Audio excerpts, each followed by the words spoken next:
Good morning, everyone, and very happy to be here. Very important topic. I'm going to start by reading a line, an autobiography of a yogi that I've been meditating on for decades. But before I do that, a habit I used to have, and I'm kind of getting back into it the last few days, is to take the book Autobiography of a Yogi and maybe read one chapter before sleeping, or some of the chapters are big. So, a few pages, and then even in that habit, sometimes we just feel like, oh gosh, I just have to go to bed. But the thing to do is then just read a few lines before sleep. And it's just like Kriya. It's like you want to do it every single day. You should. We all should. But some days it's hard, but then you just do the bare minimum. But it's a nice thing. It gets us into a habit, and it's a nice thing to take master's consciousness into sleep rather than all the other things that we could do.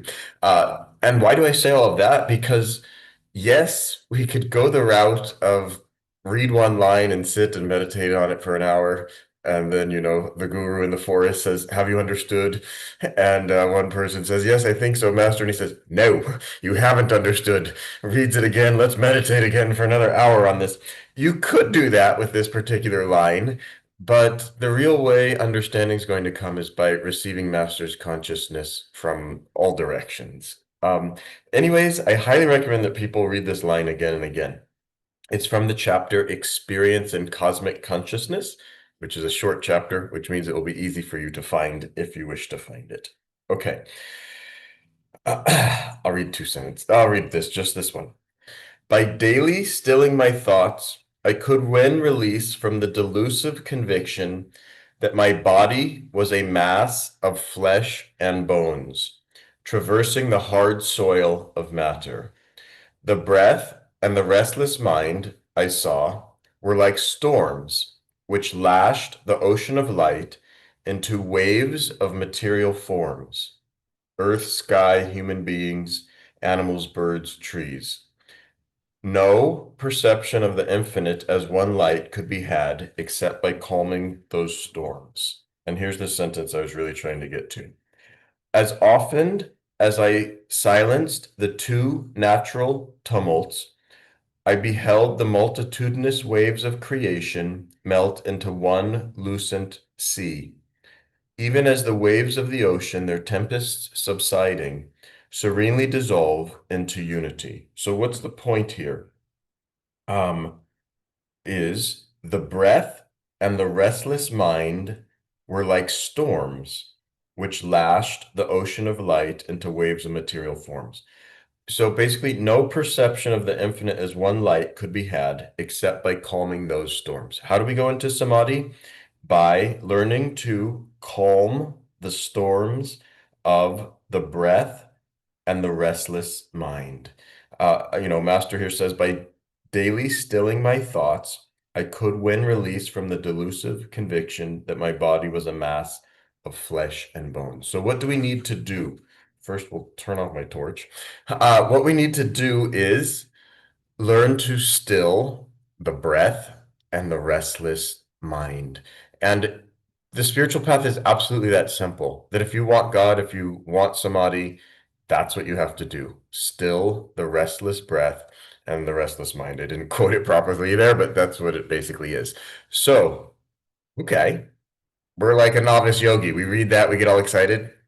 Okay, I'm just gonna like sit here and not move, and maybe I'll chant something, and my mind will get still. And we realize that is super hard. That then our body, it wants to move. I mean, how do you actually stop breathing anyways? It's kind of like nature made it that way. And we get a little scared. If I stop breathing, I'm gonna die, right? Which is no, not true, actually, and we'll get into that in a second. And we also realize our mind, yeah, I want it to be still, but that thing goes all over the place in all kinds of directions. And actually, as we go deep into this, we begin to realize it's not just the conscious mind that we're trying to get under control. If that was the case, you could just put on an eye mask, put in some earplugs, and get the temperature just about right and make sure no mosquitoes are biting you. Basically, withdraw from the five senses as much as possible. Hopefully, no neighbor is cooking some tasty smelling food. And more or less, we could learn to control the conscious mind.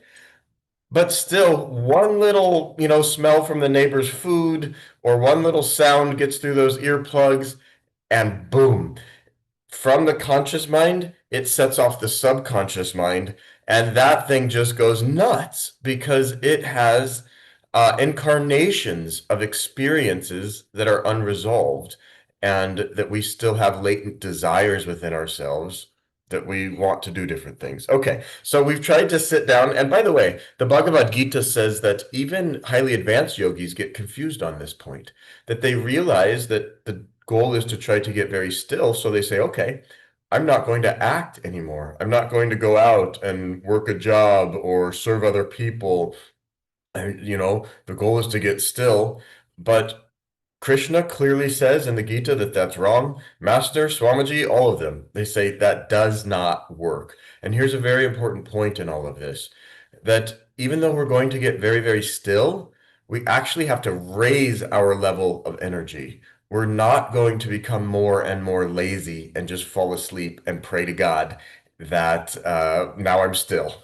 Because actually, if you read the chapter before this one, with Ram Gopal Muzumdar, the sleepless saint, he talks about how was he able to meditate for 18 hours a day, 20 hours a day, is that he would go into super consciousness in a state where the lungs, the breath, the digestive system, whatever, the kidneys and the liver and all of these organs, when we fall asleep, those are still moving. Going back to be still and know that I'm God, this is interesting. You have to stop your kidneys from functioning. And that sounds like, oh, well, that was certainly going to kill me.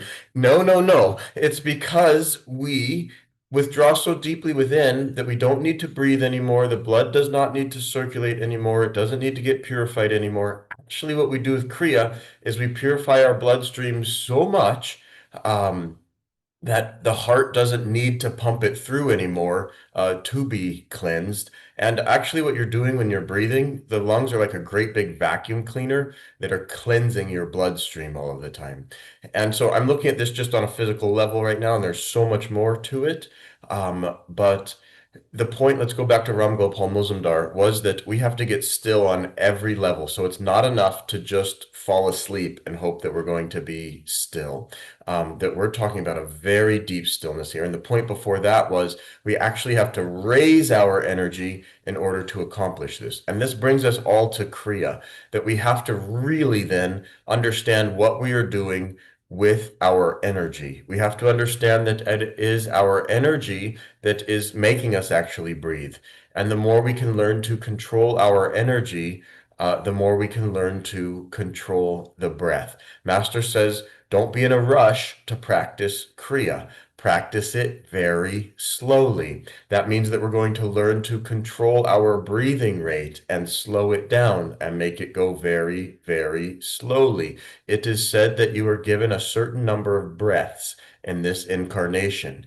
If you go around and huff and puff and use them up, you will die sooner. If you can learn via Kriya Yoga to control your breathing rate and make it go very, very slowly, like the tortoise Master talks about in Autobiography of a Yogi, you can learn to live a very long time. Whenever I say that, people say, I like to exercise. I want to go around the block and run, and now you're telling me it's going to kill me quicker. It will not. Exercise is good. That also will make you live longer. If you go run around your neighborhood for a half hour, um, you will cleanse again your circulatory system. You'll make your breathing system more efficient. You'll have a lower resting heart rate and a lower breathing rate for the other 23 and a half hours per day. I'm getting too much onto the physical side. We have to go beyond all of that when we start looking at be still and know that I am God. So we have to learn how to control our energy. We have to learn how to raise our energy. The interesting part of this is that we have to learn how to bring our energy inward, really learn to control it, bring it in and up and keep it up here where then we can really begin to focus. And this is how we can learn to control the restless mind. only via a control of energy. We cannot control the mind with the mind, and we obviously can't control the mind just with the physical body, although it wouldn't seem like you could control it at all with the physical body. But if we can keep our body very, very still, our physical body, it's very helpful towards keeping a calm mind because of that missing link in between the two. When we can keep the body very still, we can keep the energy very still. And the more and more still we can get the energy, the more we can learn to control our mind. People who are very restless in their physical body, if their eyes are shifty all the time, that means that they are restless. And there's people who have very calm eyes. And this goes more to just, are their eyeballs physically fidgeting around all of the time on the physical plane? If you are a deep soul, you can look into someone's eyes and you can feel an astral feeling, an energy, knowing that there's depth, there's calmness in those eyes. We want to have those kind of calm eyes as well.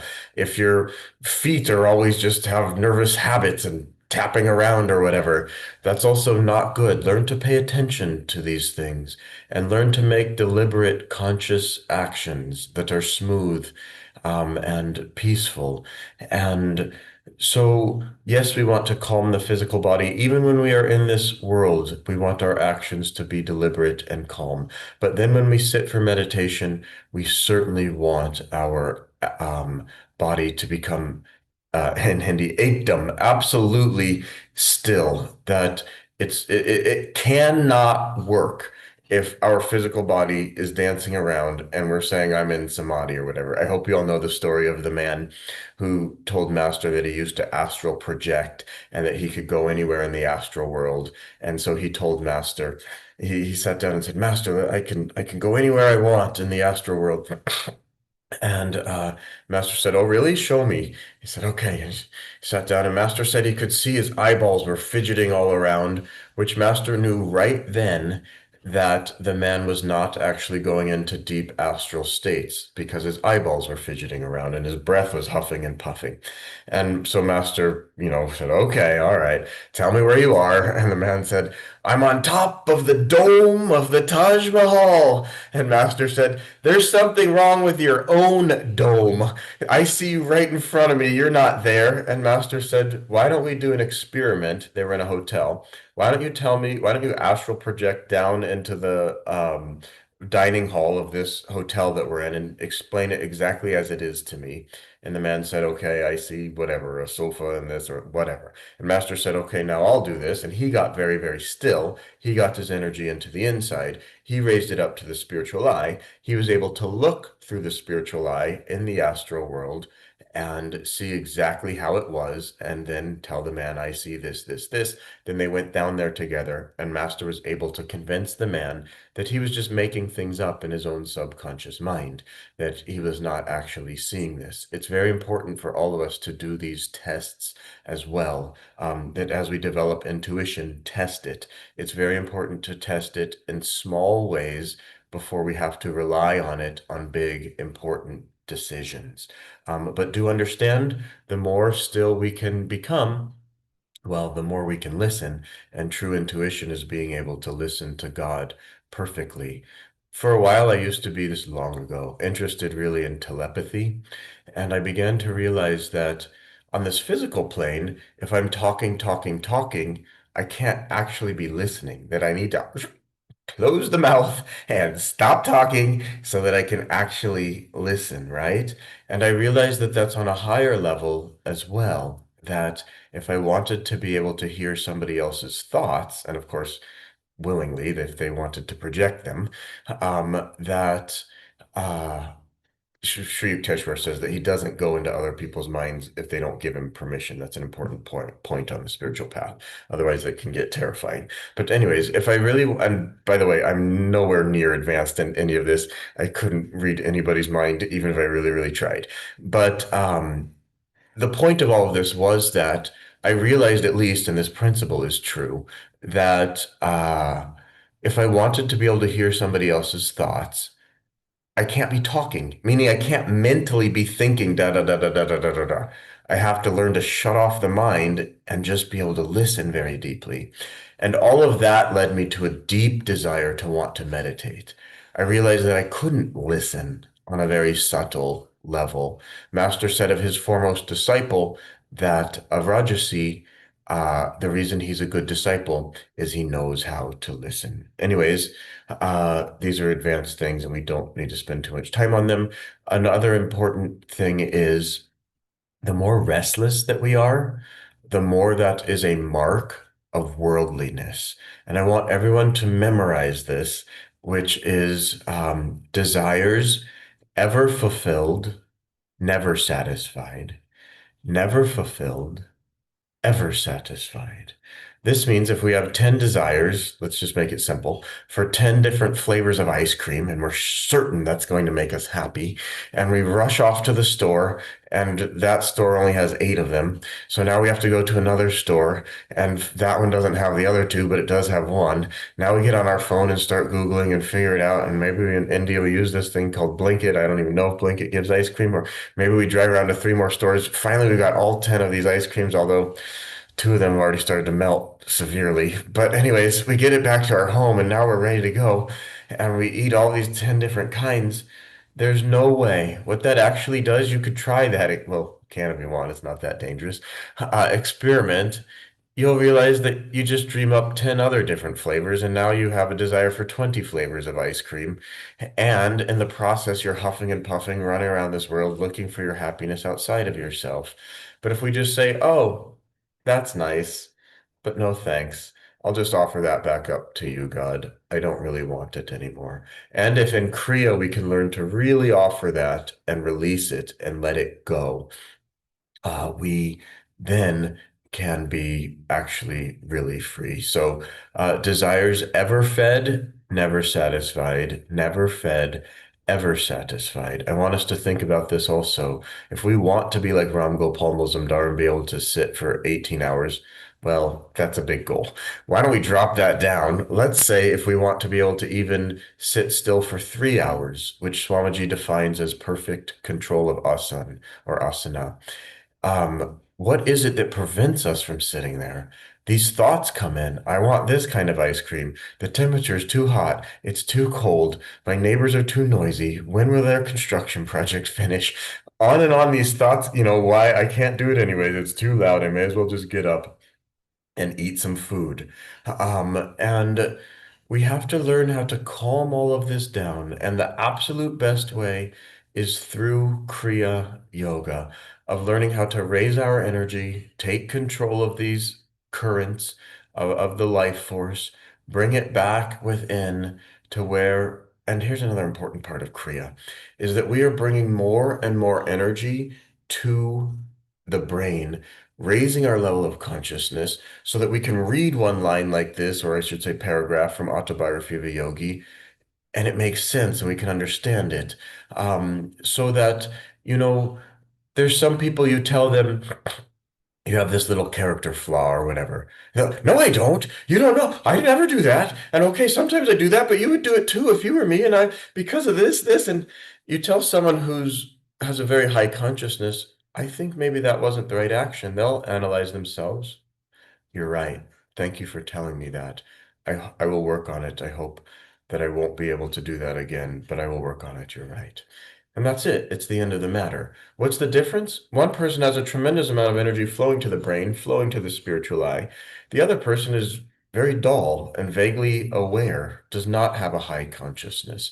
And when I start thinking like that, I think I want a high consciousness. How do I get that? By being able to bring more and more energy up to the brain.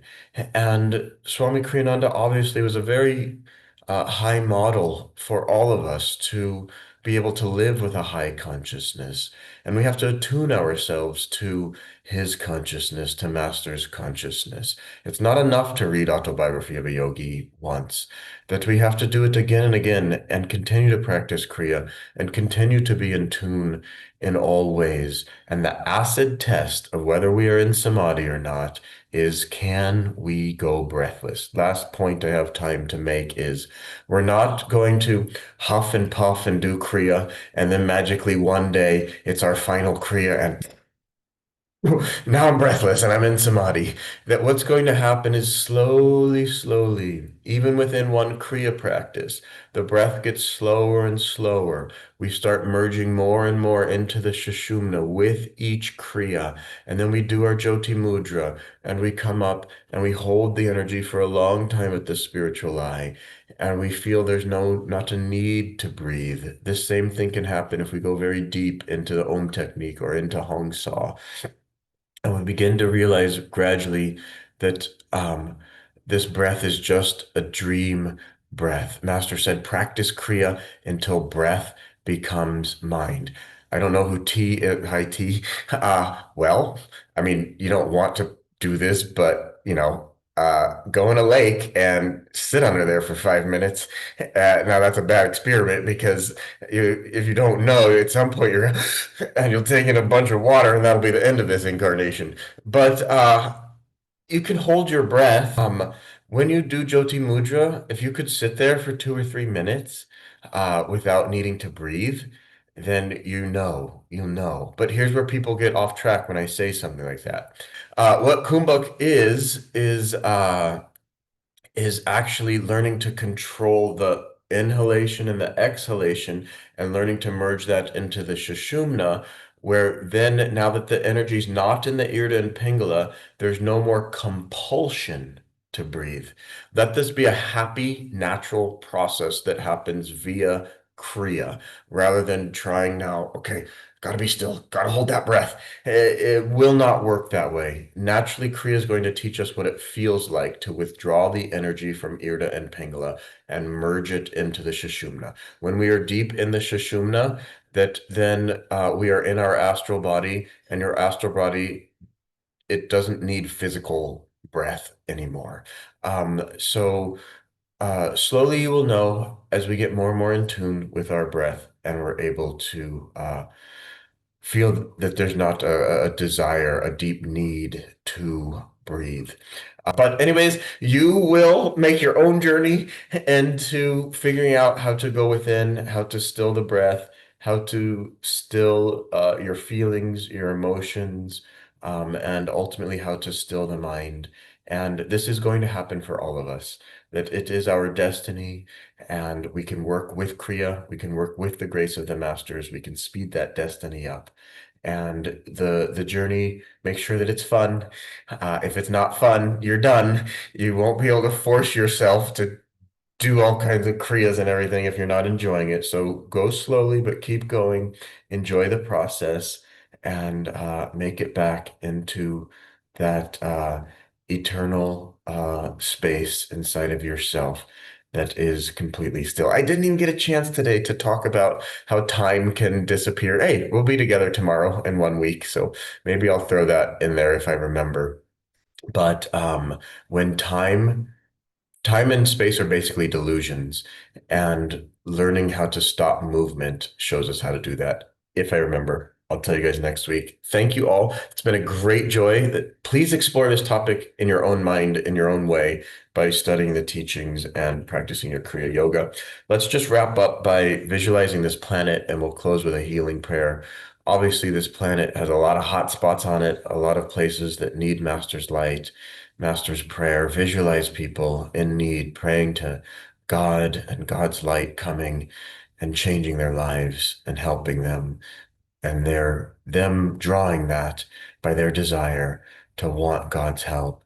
And let's visualize Master working through all of us to continue to hold this light and to radiate this light to every nook and cranny, to every corner of this entire planet. Hold this planet in your mind's eye and see Master's light, bathing it with peace, with love, with a feeling that everything is okay in the way that it needs to be. Let's say Master's prayer together. Divine Mother, thou art omnipresent. Thou art in all thy children. Manifest thy healing presence in all bodies, all minds, and all souls. And see Master's light flowing through you as we send light to the entire planet. Oh.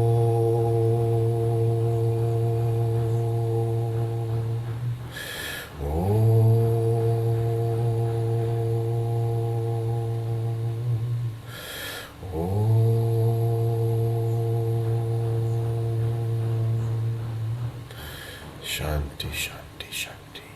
Thank you all for your presence, your love, your light. I feel it. It means a lot to me. I look forward to next week. Have a great day.